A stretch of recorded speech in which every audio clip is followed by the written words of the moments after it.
Bonjour, Florence Sénéchal, technico-commercial groupe Carré, secteur Artois.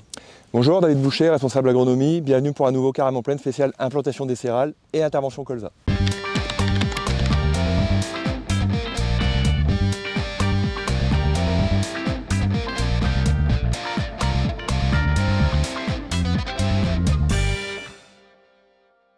Alors avant de parler santé des plantes, on va parler un petit peu santé humaine puisque c'est Octobre Rose, le mois de la prévention, donc pensez-y. On parle toujours de la santé de vos plantes, pensez à votre santé à vous, faites le savoir autour de vous. Et puis la santé, c'est comme l'agronomie, plus on anticipe, mieux on se porte et plus on rattrape le risque. Alors justement, en termes de risque, on va parler colza tout de suite. Il y avait un risque altise, un risque puceron à cette époque-là. On avait déjà dit que pour nous, ça ne serait pas un risque très important dans notre météo des cultures. Pourquoi? Parce que la météo, la biologie nous faisait dire que ces petites babettes-là n'aimeraient pas le temps qu'il fait aujourd'hui. Vent fort, temps très couvert, froid, or les altises, ça ne vole qu'à plus de 20 degrés.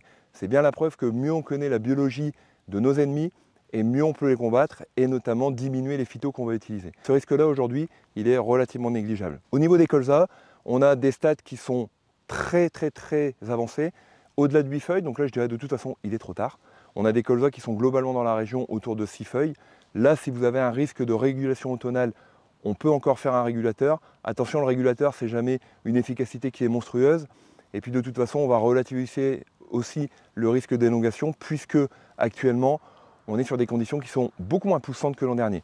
Et enfin, on a tout le contraire. On a des colzas qui ont été semés tard, puisque ça fait quelques années qu'on sème des colzas tard et ça se passe bien puisqu'on a des septembres chauds. Là, on a un septembre normal. Donc on a des colzas qui sont normaux aujourd'hui, c'est-à-dire à 2 feuilles quand ils ont été semés trop tard. Là, il sera important de leur mettre un petit coup de boost. Ça peut être un petit coup d'engrais starter, si vous avez oublié, vous pouvez en mettre encore un petit peu. Plutôt passer par la foliaire, c'est plus rapide.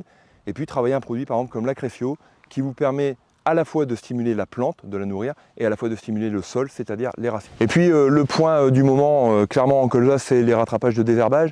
Alors globalement, ça a bien marché sur les semis, les chlores ont bien marché, ce qui fait qu'il y a peu de graminées. Il y a aussi peu de graminées parce que les pics de levée de vulpin, de raigrats ont été décalés. On en avait parlé au moment de l'été, il n'y a pas eu de coup de chaud, donc la dormance a été longue. Il y a eu peu de levées dans les premiers semis de colza. Par contre, ça veut dire qu'elle est décalée. Donc il faut s'attendre quand même à des levées assez importantes dans les semis d'orge et de blé. Vous y penserez pour vos désherbages. On revient au colza, donc aujourd'hui on a quand même un effet parapluie assez important.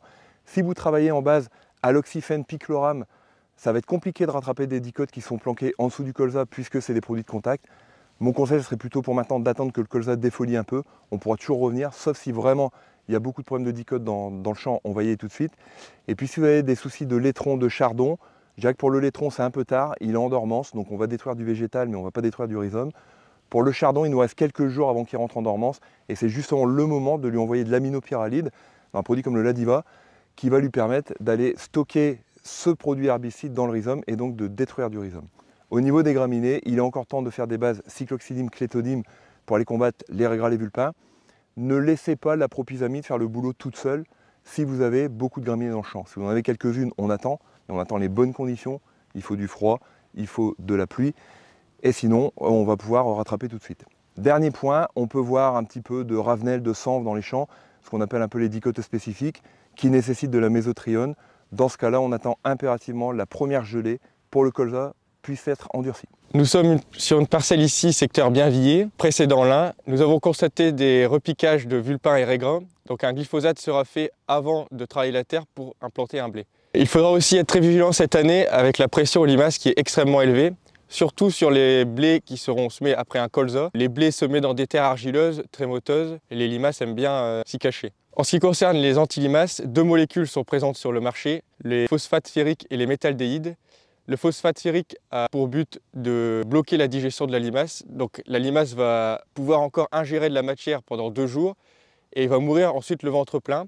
Donc il faudra anticiper les épandages d'antilimaces à base de phosphate ferrique plus qu'un antilimace avec un métaldéhyde. En effet, avec un métaldéhyde, c'est plutôt une action choc. Celle-ci va périr beaucoup plus vite. Alors cette année, les conditions sont plutôt humides. Donc les molécules type pariméthyline ou flufénacette marcheront très bien, que ce soit sur le semis ou même à une feuille. Sur les parcelles très compliquées niveau raigrats ou vulpin, une stratégie sur le semis sera beaucoup plus adaptée. Il est toujours possible d'appliquer du glyphosate sur le semis avec un produit homologué. Le glyphosate sur le semis sera très utile pour gérer les repousses de graminées, de lin ou encore de colza. Si vous avez prévu un désherbage sur le semis agressif, pensez à augmenter la densité et à bien terrer les graines. Il est toujours intéressant de réaliser un test bêche avant d'implanter vos céréales. Donc ici nous sommes sur une parcelle de lin et nous pouvons constater qu'aux endroits de repousse de lin, la terre est beaucoup plus friable grâce au système racinaire.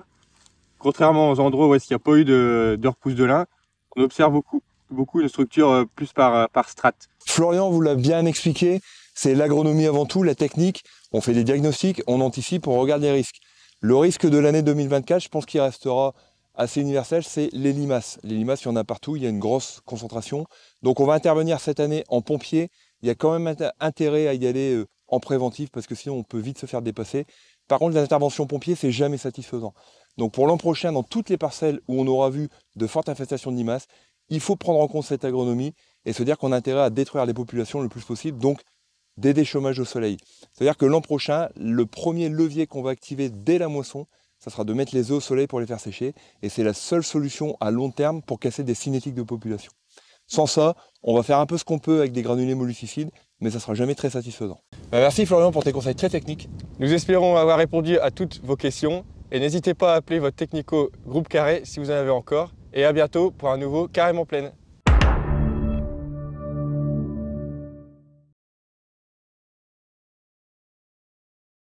Si vous avez prévu un désherbage sur le semis agressif, pensez à augmenter la densité.